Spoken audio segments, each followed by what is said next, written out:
Welcome to Solo Shot First, and today we are going to go back in time a little bit to the Attack of the Clones and have a look at the character and figure of Sirch, Jedi Knight, as I said, from the Attack of the Clones. I've got to say, you know, first impressions, this is an absolutely beautiful looking card back.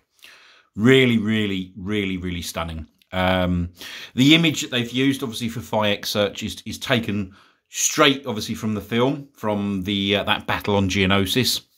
You've got the nice racetrack, obviously, round the outside with the Attack of the Clones with that very sort of vibrant red, which obviously makes it stand out really nicely. You've got the Kenner logo down sort of, it's not, I wouldn't say that's in the right-hand corner, that's obviously down towards the sort of bottom middle, really. And then you've got, on this one, you've got the 4+ age group in the top right-hand corner. Now, as you can see, this is an unpunched card, which probably seems a little bit of a shame for the carded collectors to sort of open this one up. But listen, it's something that, you know, I open most of these sort of figures, so I will, you know, certainly be doing this on this figure review.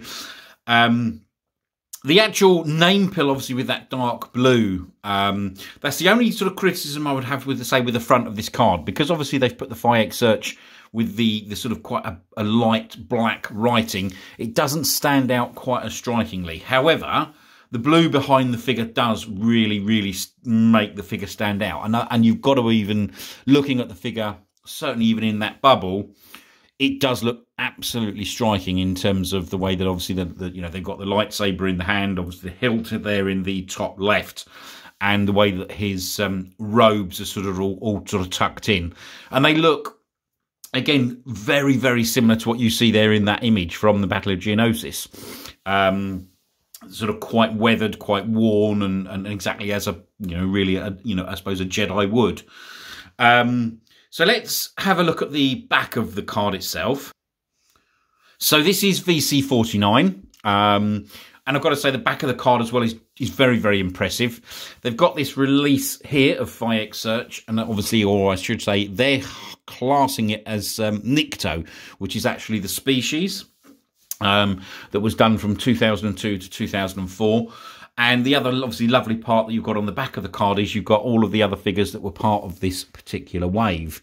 So you've got the Weequay, Lando Calrissian, the AT-RT driver, the Luke Skywalker, the Dagobah landing, which is also a stunning looking card, and I think a stunning looking figure. And they've actually got that there as a stormtrooper. Obviously, that's wrong. I think that's an error. That's a clone trooper, I think. And then just minimal legal information on the bottom. So, yeah, it goes to show you what they can do. They don't need to do that. So VC49, we will go back. I say go back and have a look at the front. That sounds really weird, but let's get it back onto the front of the packaging. So we'll have one final look at the front of this card again. I mean, you know, if you're a carded collector, then you are certainly going to want this in your collection. Most of you will probably have this. And if you're a loose collector, then this would be a lovely, you know, what's not to like about having more Jedi Knights in your army. So all we now need to do is get this figure out of the packaging, and we will have a look. Okay, so I've got the figure out of the packaging, and I've got him on, I'd like to say a spinner, but it's going so slowly, which is probably not a bad thing, because it will give you a nice opportunity to say going slowly. It's absolutely stopped. It's probably because I haven't had this in the sunlight at all today. So let's let's have a look at him separately. Okay, apologies about that, but yeah, I can't get that the spinner. It's a solar panelled one, and it's just not been in sunlight, so it's not working. So first impressions of this figure out of the packaging. This is it's a lovely looking figure. Some really nice detailing on the head sculpt. I'll bring that in so you can actually see that. That's really impressive of this Nikto species. And I wish they'd give us some more of these Niktos. Not obviously just because they were, you know, part of... they tended to, generally speaking, be like a lot of the bad guys, Jabba's sort of entourage, etc., etc. But they appeared in, obviously, sort of quite a lot of the Clone Wars and things like that as well. And It's just that it would be nice to have more aliens. Anyway, I digress on that. This, let's go back. Sorry, let's concentrate more on this figure. Stunning looking figure. The robes on this are really, really impressive. Once you get it out, obviously they've got that very worn, tethered, sort of dusty, sort of rustic feel to them. And it just actually makes the character and the figure really, really pop nicely. What I also love the way that they've done this. One of the things that I do have, not issues so much, but when you look at a lot of the Jedi robes, you've got these sort of, the pieces here, the robes for the heads.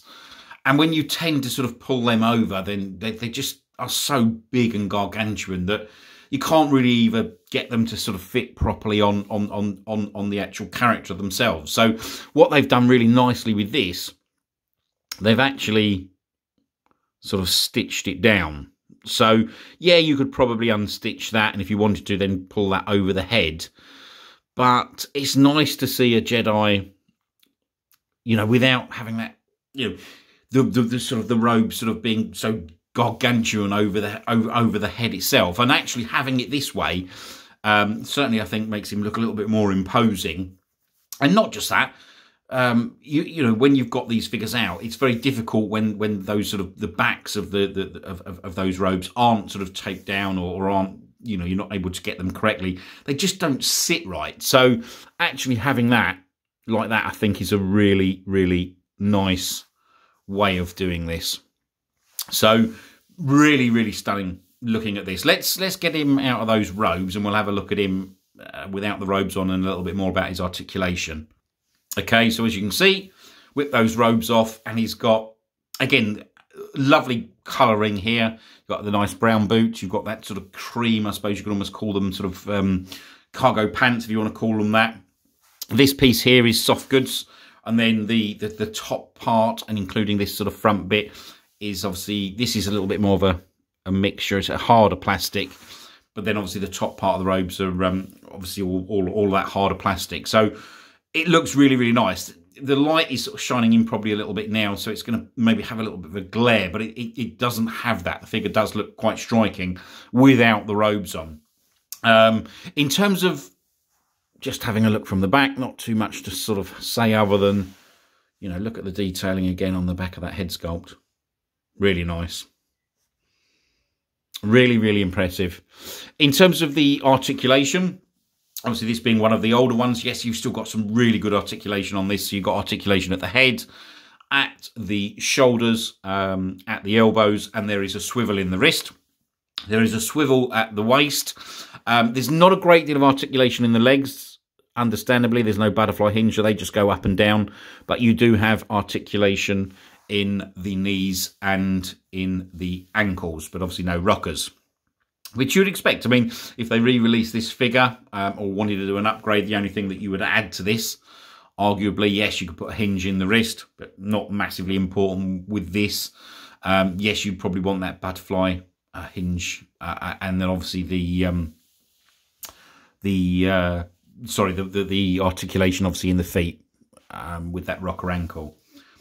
So other than that, stunning. Let's put the robe back on. Okay, so just put the robes back on. I think he looks actually really good without the robes. Sorry, without the robes and with the robes. That's just going to be a personal preference thing, depending on how you want to display him. But I would have him like that. In terms of the accessories that you get with this, you just get the two accessories that I think you see in the packaging. You just get the lightsaber hilt, which is,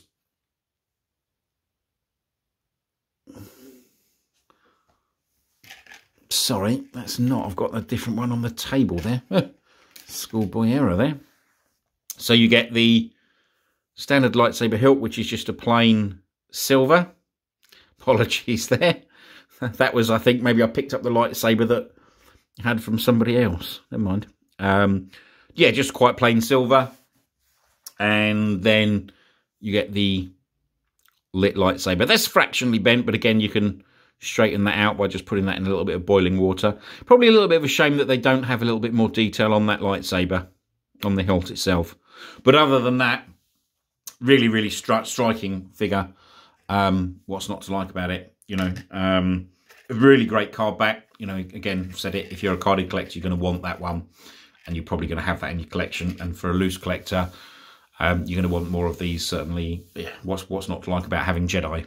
Anyway, I hope you have enjoyed this video. If you have, please hit the like button. If you're new to the channel and you want to subscribe, there'll be more videos coming shortly. If you've got any questions or any comments on this figure, please leave them in the comment section below and I'll come back to you as soon as possible. I hope you have enjoyed this video and thank you for watching.